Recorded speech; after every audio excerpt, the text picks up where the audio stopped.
गृहस्थ की समुन्नति के लिए समय का सदुपयोग। धन गृहस्थ जीवन की एक अनिवार्य आवश्यकता है। परिजनों की योग्यता बढ़ाने के लिए उन्हें खुशहाल रखने, अच्छा खाने और अच्छा पहनने का एकमात्र साधन धन है। धन के अभाव में गृहस्थी की अनेकों आवश्यकताएं अधूरी रह जाती हैं। विकसित परिवार में किसी तरह की चेतना नहीं होती, किसी तरह का आनंद नहीं होता। पारिवारिक प्रसन्नता के लिए भी धन की अत्यंत आवश्यकता है। इसकी कमाई की उपेक्षा नहीं की जानी चाहिए। निर्धारित व्यवसाय से कई बार मध्यम श्रेणी के लोगों की आवश्यकताएं पूरी नहीं हो पाती। किसान, मिलों में काम करने वाले मजदूर, कारीगर, कार्यालय में काम करने कर्मचारियों की आय इतनी नहीं होती कि जीवन यापन की आवश्यक वस्तुओं से कुछ आगे बढ़कर अपनी योग्यता का विकास करने की सुविधाएं प्राप्त कर सके। कई बार तो यहां तक होता है कि भोजन निवास की समस्या ही कठिनाई से सुलझ पाती है। ऐसी अवस्था में न तो बच्चों की शिक्षा की व्यवस्था ही बन पाती है, न लोगों के रहन सहन का स्तर ही ऊंचा उठ पाता है। इस देश में कुटीर उद्योग धंधों का भी विकास नहीं हो पाया। फलस्वरूप कोई सहायक धंधा न होने के कारण लोगों का दैनिक व्यवसाय के अतिरिक्त अधिकांश समय बेकार चला जाता है। इस बेकार समय में लोगों में फालतू झगड़े फसाद, मारपीट, दंगे आदि की शिकायतें बढ़ जाती हैं, जिससे मुकदमेबाजी बढ़ती है, लोग हानि हो जाते हैं। वैसे ही निर्धनता थी, कार्यक्षमता भी घट गई, कर्जदार भी हो गए। सारी कमाई ब्याज के रूप में सेठ, साहूकारों के हाथों लुट जाती है। औसत दर्जे का परिवार इन्हीं कठिनाइयों से घिरा रहता है। अनिवार्य दिनचर्या के अतिरिक्त पुरुषों के पास कम से कम 2 घंटे और स्त्रियों के पास 8 घंटे फुर्सत के बच जाते हैं। पुरुष इस समय को मटर गश्ती, ताश, चौपड़ आदि में गंवा देते हैं। स्त्रियां बेकार की गपशप, सोने और बच्चों की देखरेख में इस समय को बर्बाद करती रहती है। आर्थिक कठिनाई के इस युग में समय की बर्बादी नितांत अविवेकपूर्ण है। इस समय का सदुपयोग किया ही जाना चाहिए।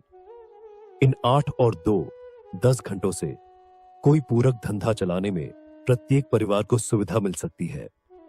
इसके लिए अपनी दिनचर्या को कार्यक्रमबद्ध बनाना चाहिए। अपने जीवन की एक निश्चित रूपरेखा बनाकर चलने में इस समय का सुंदर उपभोग हो सकता है और स्वजनों की योग्यता बढ़ाने का अवसर प्राप्त किया जा सकता है। यह चुनाव अपनी परिस्थितियों के अनुरूप सभी को कर लेना चाहिए। इस समय का पहला सदुपयोग प्रौढ़ प्रशिक्षण हो सकता है। घर में जितने लोग निरक्षर हैं, उनको साक्षर बनाने के लिए कुछ समय नियत कर दिया जाए। घर के जो व्यक्ति पढ़े लिखे हों, उन्हें चाहिए कि नियमित रूप से प्रतिदिन उतने समय घर के सभी अशिक्षित स्त्री पुरुषों की पाठशाला चलाया करे। धीरे धीरे इनमें मनोरंजक कार्यक्रम भी प्रस्तुत किए जा सकते हैं, किंतु पहला काम साक्षरता का भी होना चाहिए।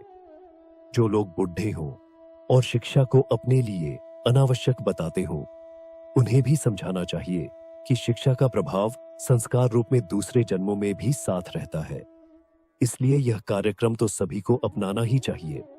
घर घर ऐसी पाठशालाएं चलने लगे तो अविद्या का अंधकार दूर होते देर न लगे। जो लोग पढ़ने से आनाकानी करें, उनके लिए भी इतना तो होना ही चाहिए कि किसी विचारपूर्ण पुस्तक का कुछ अंश प्रतिदिन पढ़कर सुनाया जाया करे। मनोरंजक, शिक्षाप्रद कहानियां, रामायण आदि का स्वरमय पाठ भी होता रहे। इन कृत्यों को सामूहिक धर्मानुष्ठान का रूप भी दे सकते हैं।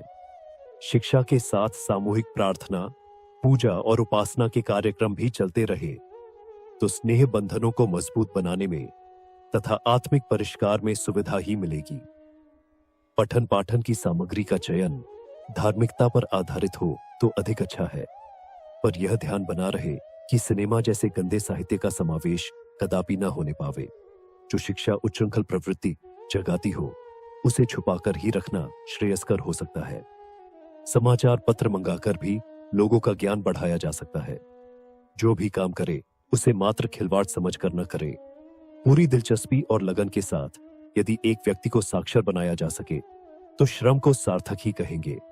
किंतु काम बहुत किया हासिल कुछ न हुआ वाली कहावत हुई तो यह भी समय का अपव्यय ही रहा। संपन्न परिवार के व्यक्ति बाहर से भी अध्यापक की व्यवस्था कर ले तो इससे यह काम जिम्मेदारी का बन जाएगा और फिर आनाकानी करने या उपेक्षा दिखाने का कोई कारण ही शेष न रहेगा। जैसे भी बने इस समय का उपयोग यदि साक्षरता बढ़ाने में कर सके तो इसे बुद्धिमत्ता का कार्य माना जाएगा। जो भी काम करे उसे मात्र खिलवाड़ समझकर न करे। पूरी दिलचस्पी और लगन के साथ यदि एक व्यक्ति को साक्षर बनाया जा सके तो श्रम को सार्थक ही कहेंगे। किंतु काम बहुत किया हासिल कुछ न हुआ वाली कहावत हुई तो यह भी समय का अपव्यय ही रहा।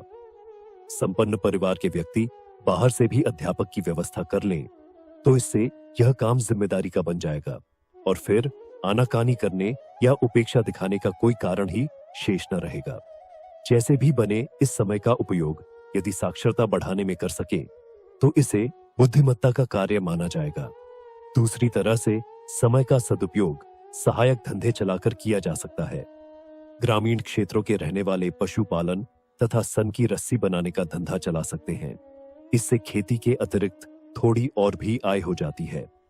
स्त्रियां चरखा चलाकर सूत निकालने का काम कर सकती हैं। इसमें सरकारी सुविधाएं भी हैं।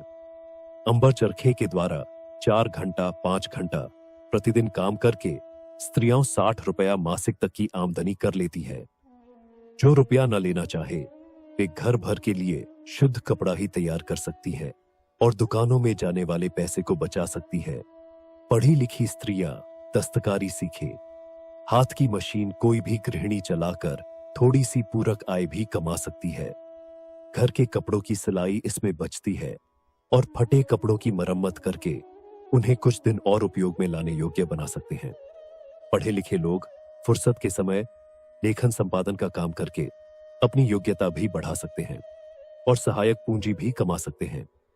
जिनमें इतनी योग्यता हो कि पुस्तकें लिख सके वे ऐसा भी कर सकते हैं।